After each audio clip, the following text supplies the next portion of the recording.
Okay, so no jump scares, but this idea of innate human nature can be quite scary. In last week's video, we talked about some theories for why human nature is good or bad.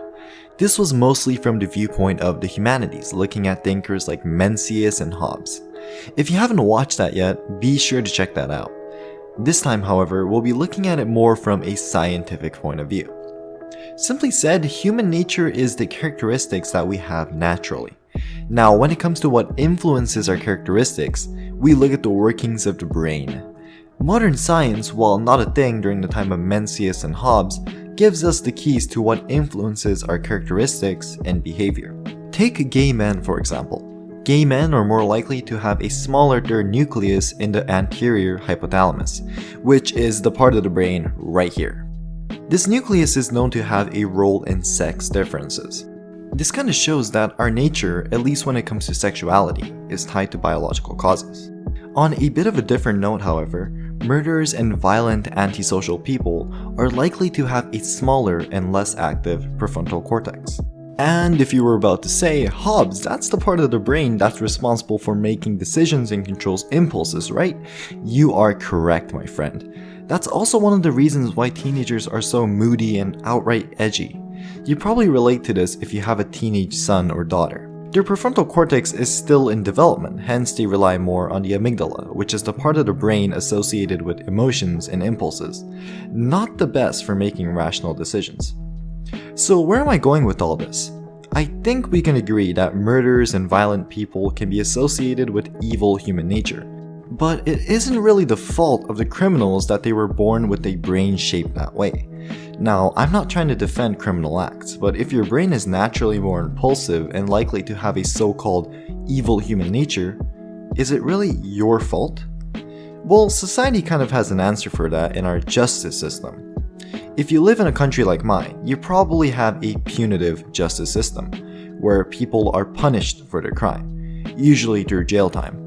In our courts, we indirectly answer this question by replying that even if hypothetically the crime was due to your natural brain structure, crimes are not allowed in our society and hence responsibility needs to be taken by whoever committed the crime.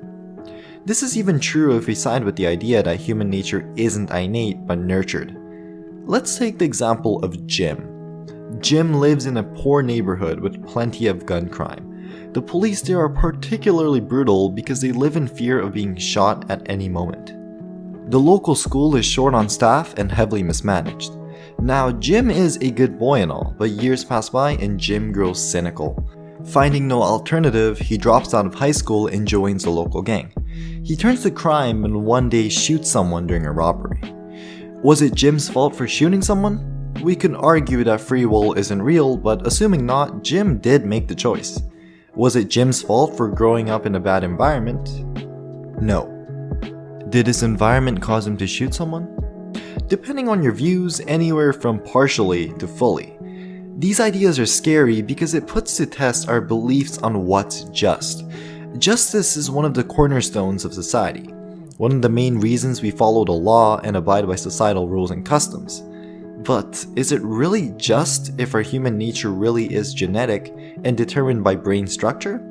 If the very nature of our crimes is determined by the positioning and quantity of gray matter here and there, where does the responsibility lie?